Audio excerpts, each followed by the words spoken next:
जय जगन्नाथ सांग मैंने शुभ सन्ध्या आशा करुँच आप बहुत भले थे मुझे आप आशीर्वाद भगवान का आशीर्वाद मुझे बहुत भले अच्छी आउ होटेल बसती मुझे कहबी आगुआ चलन देखा भाई आमर जड़े आसछंती चलन देखिए सागे कथा भाई किसी प्रोब्लेम है जेहेतु से बहुत बाट आसते भुवनेश्वर फेरिले से किसी गोटे छुट्टिया हेल्प मागिले तो हेल्प के मना करी भाई कहले नाई भाई हो ठीक अच्छे चलन भाई साथ दीपद कथा भाई कौन कहते चलन देखिए भाई आम एक्चुअली जाइए नुआ इलेक्ट्रिक गाड़ी आने जेहेतु भाई जाइए नालकोर भुवनेश्वर गाड़ी भी अलरेडी आनी सारे आ गाड़ी आनी बर्तमान अच्छे सी आम ढेंकानाल खंडेगुड़िया पाखे आम कलेज जाइए पछू टी जो मोर होटेल अच्छी होटेल नमस्ते ढेंकानाल आ भाई किसी मतलब हेल्प मागिले जोड़ा मुझे तो मना करी भाई निज भाई जोटा माने चार्ज रो मोटे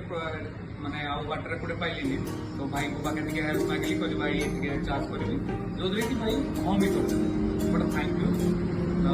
एमडी हेल्प करबा भी धन्यवाद भाई आसंतु एरिया में तळे बुलिया को आसंतु ठीक है आसंतु होटेल को आसंतु विजिट भी करंतु और भाई भी जाऊ माने मु भी चाहिए भाई के रास्ते में हम नागपुर बहुत दूर रहलानी एठू मुझे आज भाई को हेल्प कर मुझे दिन गोटे असुविधा पड़े निहाती भाई को जब कंटाक्ट आसली भाई मत भी हेल्प करेंगे आउ चैनल को टी सब्सक्राइब कर दिखाँ रोचु जय जगन्नाथ टाटा।